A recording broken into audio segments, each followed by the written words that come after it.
希望通过我的这个视频，能让更多的人了解槟榔的危害。也许你一个无意间的转发就能够救人一命。这种1级的致癌物，你还在吃吗？它让无数的人割破了脸，沦为恐怖的怪物。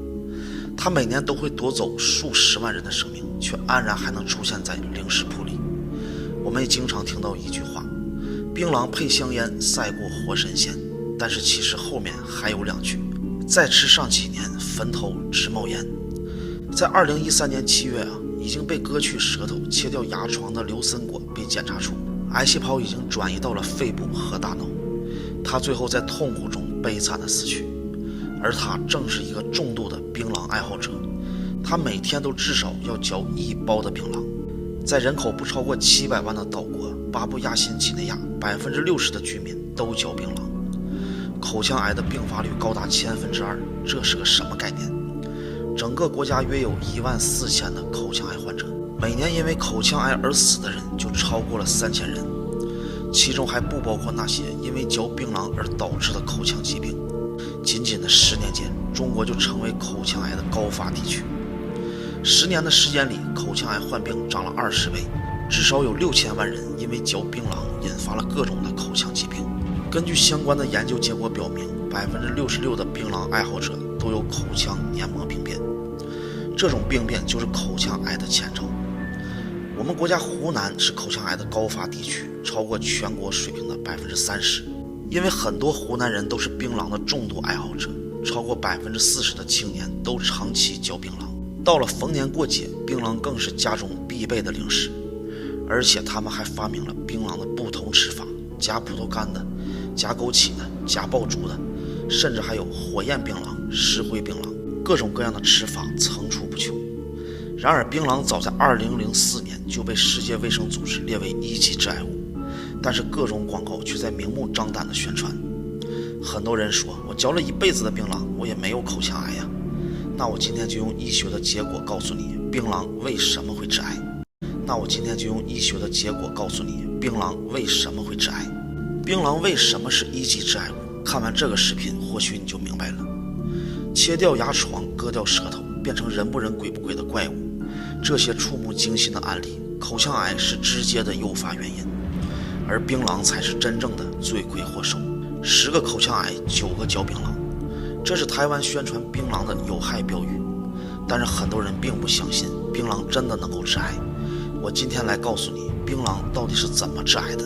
首先，用很多煤炭土法熏制的槟榔会导致3氧化二砷的含量增加数倍，这个东西俗称砒霜。一些不良的商家为了节约成本，不惜让你吃毒药。那是不是现代工业制作就安全了呢？其实也同样会致癌，因为我们在嚼槟榔的过程中会产生一种亚硝基的化合物、槟榔碱等等致癌物。槟榔嚼多了也会造成机械性的口腔创伤，导致口腔黏膜纤维化，正是癌变的前兆。当你口腔的细胞受到损坏后，会有新的细胞试图填补，损伤越多，细胞分裂的次数就越多，导致 DNA 复制出现的错误概率也就会越大，也就越发生癌变。抽烟和雾霾容易引发肺癌，也是因为微小的颗粒损坏肺部的细胞，并且槟榔会破坏口腔的微生物平衡，因为槟榔里面很多化学物质会杀死有益的细菌，影响口腔的健康。最后，槟榔的化合物还能够引起复杂的炎症，刺激癌细胞的病变和繁殖，同时它还能引起局部的缺氧反应，刺激血管的增生，增加癌变细胞转移的概率。那我们说了这么多，为什么槟榔危害这么大却没有被禁止呢？这个问题我们就要说它的成瘾机制和背后的产业链了。槟榔，一种害人割脸的软性毒品，为什么槟榔有危害却每年能卖出100个亿呢？前面我们说到，槟榔是1级的致癌物，并且在印度等更多的国家都贴上了明确的有害标签。那么很多人好奇应该问，那为什么不直接禁止呢？首先，槟榔和香烟是一样的，都有成瘾的机制，因此它被称之为软性毒品。槟榔里面的槟榔碱还能够刺激肾上腺素的分泌，所以吃的时候有飘飘欲仙的感觉，和尼古丁大致相同，能够起到提神、消除疲劳，总之就是越吃越爽。但是能让人感到快乐的东西都能上瘾，甚至电击这种诡异的快感都能让老鼠上瘾。在1954年，科学家皮特·米尔纳和詹姆斯·奥尔茨发现，在老鼠的大脑中植入了电击。他们发现，在刺激福格核的区域时，老鼠宁可不吃不喝，冒着被电击的痛苦，也要去触发操纵杆，来给自己脑部受电击。因为电击这个区域能够产生多巴胺，很多人嘴巴烂了都要嚼槟榔，他们和这只老鼠其实没有什么区别了。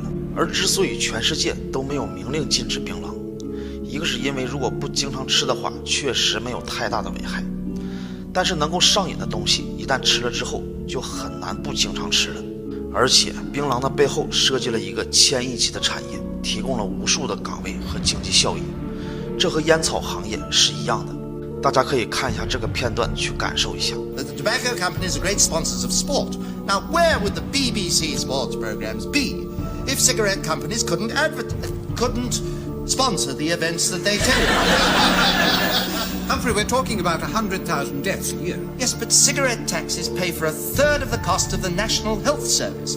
We're saving many more lives than we otherwise could because of those smokers who voluntarily lay down their lives for their friends. Smokers are national benefit. 在某权威的经济网曾有报道过，在接近300亿的槟榔市场，湖南一个省的槟榔消费规模就撑起了半边天。2018年，湖南省的槟榔总产值一跃超过了500亿元。所以新闻说的1000亿规模可期，并不是夸海口。普通的槟榔成本大概在3到10块钱，但是转手一包装就能卖到20到50元一包。这样的暴利，谁能不心动呢？那些因为嚼槟榔患上口腔癌的人，他们已经是死人了，不会说话，媒体呢也很少会报道。所以大家并不是觉得嚼槟榔是一件有危害的事情。我希望通过我的这个视频，能让更多的人了解槟榔的危害。也许你一个无意间的转发，就能够救人一命。告诉你一个玄学的真相：腰背疼是你背后无人，膝盖疼是你得不到支持，肩膀疼是你过度负责扛下了所有，心脏不舒服是你身上发生太多心寒的事儿，肝不好是情绪不稳定，肠胃不好是你吞下了太多的委屈。我们老祖宗几千年前就知道，人身上的疾病啊，来源大多数都是出自于负面情绪。那为什么现在的人普遍亚健康啊？都是因为把自己逼得太钻牛角尖了，精神内耗和内卷，尤其是女生卷起来根本不要命啊！如果想下辈子活得舒服一点呢，各个方面都得以改善，一定要记住这4个字：放下执念。如果想多方面的深入了解负面情绪和人身体的关系，漫画版《黄帝内经》今天我推荐给你，因为是漫画版啊，所以孩子老人都能看懂。比如如果你想得多做得少，明明一天什么也没干，但是依然觉得很累，那你很难做成什么事。为什么很多优秀的人，你看他们都是精力充沛的，调节自己的情绪就是在调节你的人生。那么看这本书啊，真的是一个很好的索引。除此之外呢，还会告诉你一年四季该吃什么，多愁善感的女生是如何调节自己的情绪，都和你讲的清清楚楚。这本书啊，我就放在购物车里了，我自己也在看。